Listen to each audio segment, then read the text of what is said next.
Something that is easy to come by, at least in my generation, the parents in my generation, they don't have to acknowledge they're wrong. They don't have to apologize for nothing. What they did is what they did. They did their best. They did what they knew to do. But when he apologized, I felt the ice, the stone, everything in that moment melted away. Just like that, like magic. So, I'm saying that to say that you, as the offender, and all of us have offended our spouses in one way or another, but you as the offender have the ability to free your spouse just by acknowledging and apologizing for your mess. It's your mess. Why not free your spouse? Why have them every night going through the memories and the frustrations and the aggravations and the hurt and the pain? Why not free your spouse from your mess with a simple apology and make it easy for them to forgive? Because it's they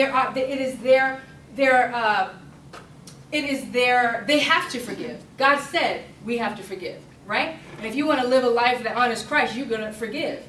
And there's repercussions for not forgiving. You see people, I mean, even people, there are studies where people have cancer and things like that, and they've related it to just having a heart of stone and just a lack of forgiveness and a lot of hurt that they're holding on to.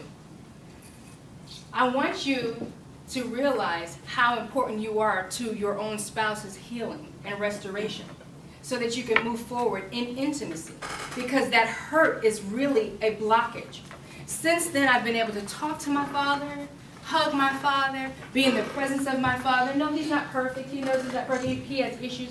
But whatever that thing was, that hurt that I carried for 27 years, just the abandonment, you know, I would walk down the street and see little girls with their father and just cry, like, what happened to my daddy, you know? I called him Papa. That was my Papa. You know, Papa just forgot all about me. It melted away in an instant with an apology. And I was able to forgive. And trust me, y'all, I mean, I've been walking the life of a Christian for years and saying, I forgive him. You know, he's got issues. I forgive him, though. You know, we just got to pray for him. I forgive him. But it wasn't until he apologized and acknowledged his mess that, like that, I was free.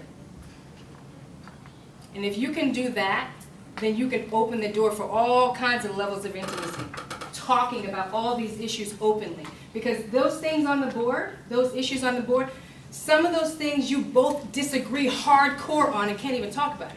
You can't even come to a common ground on any of those things. Some of those things on that board are off limits because you can't come to a common ground. There's something dividing you, keeping you apart. You need to know what those things are and ask your spouse for forgiveness or apologize to your spouse and then forgive so that you can move on. So one of we deal with infidelity. Generally, there are 4 classes of an affair.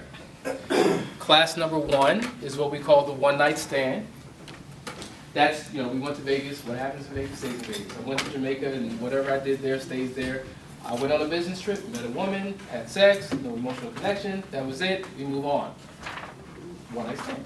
Second class of an affair is emotional entanglements.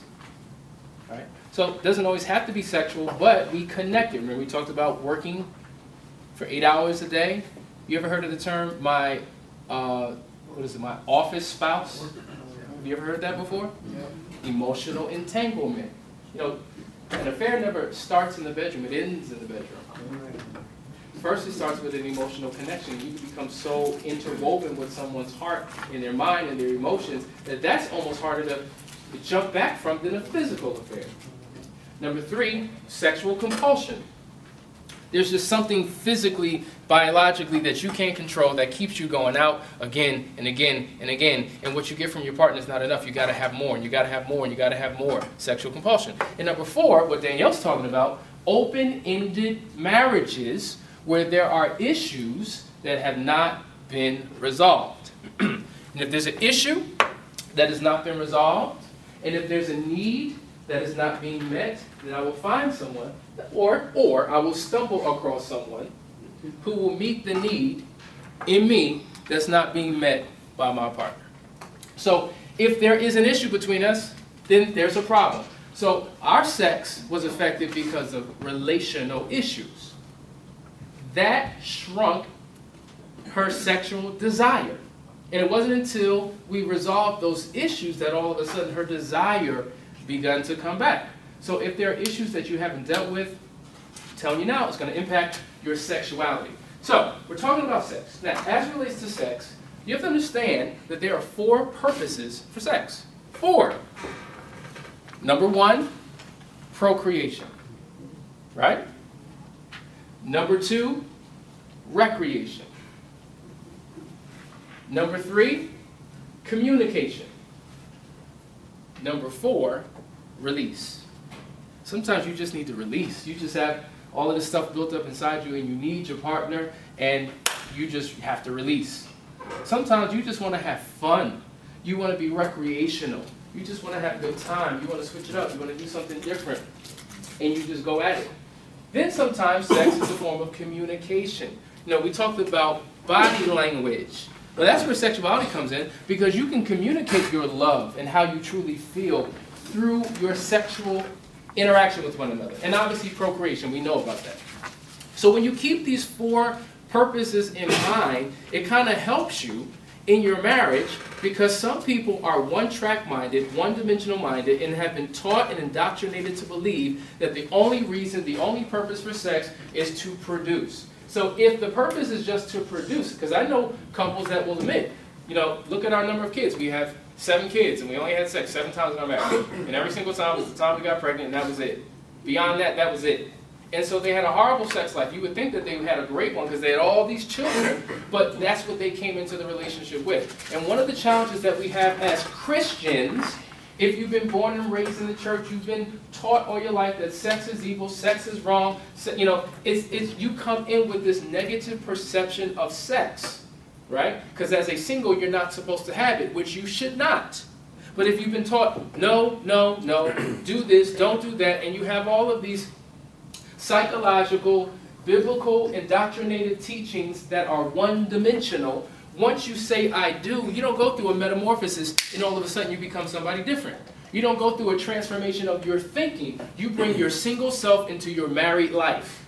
So you're still operating with your single mindset about sex is bad, sex is dirty, sex is wrong. So now when you are free to do and to have and to be, you have all this apprehension because of all that you have been taught. So the church, while it does a good job of telling you, to a degree, of not to do, they don't often tell you why you should not do, but just not to do, they need to do a better job of encouraging couples to do and why they should do what they are doing. Does that make sense?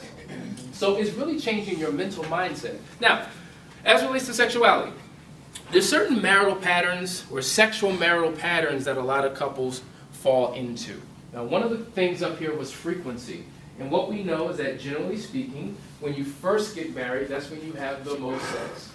You know, when you look at newlyweds and statistics and studies that have been done, it has been said that a lot of newlyweds can have sex 2, 3, 4 times a week, every opportunity, even more times a week. But over the course of time, all of a sudden it begins to wither and wane and significantly slow down. It's called the honeymoon effect, right? The honeymoon effect basically means we're no longer in that honeymoon state. Now we have bills and babies and doctor's appointments and all these obligations in church and extracurricular activities, and we put sex and sexuality way down at the bottom of the priority list. And so some of us, if not both of us, feel neglected. And all of a sudden we're no longer emotionally connected because we're not physical anymore. And it's often been said when couples stop touching, that's a sign and an indication that there's a problem in their relationship. And so there was a doctor who did a study, and he basically compared it to a jar of marbles. He said, if you were to take a marble and put it in a jar for every time a couple had sex in their first year, and took that same marble out for every time they had sex in their second year and beyond, you would never run out of marbles in that jar.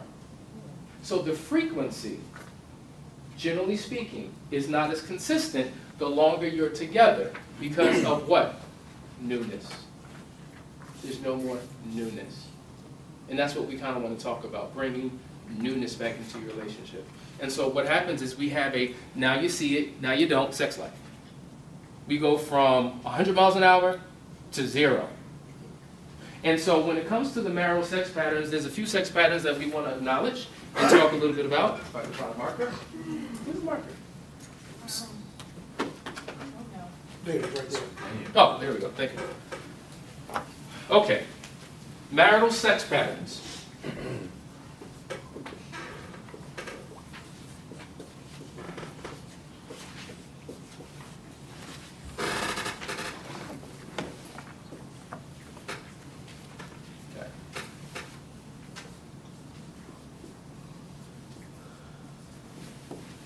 Duty sex. Duty sex. Obligation sex. You know, conjugal rights of a spouse is to have sex with your husband.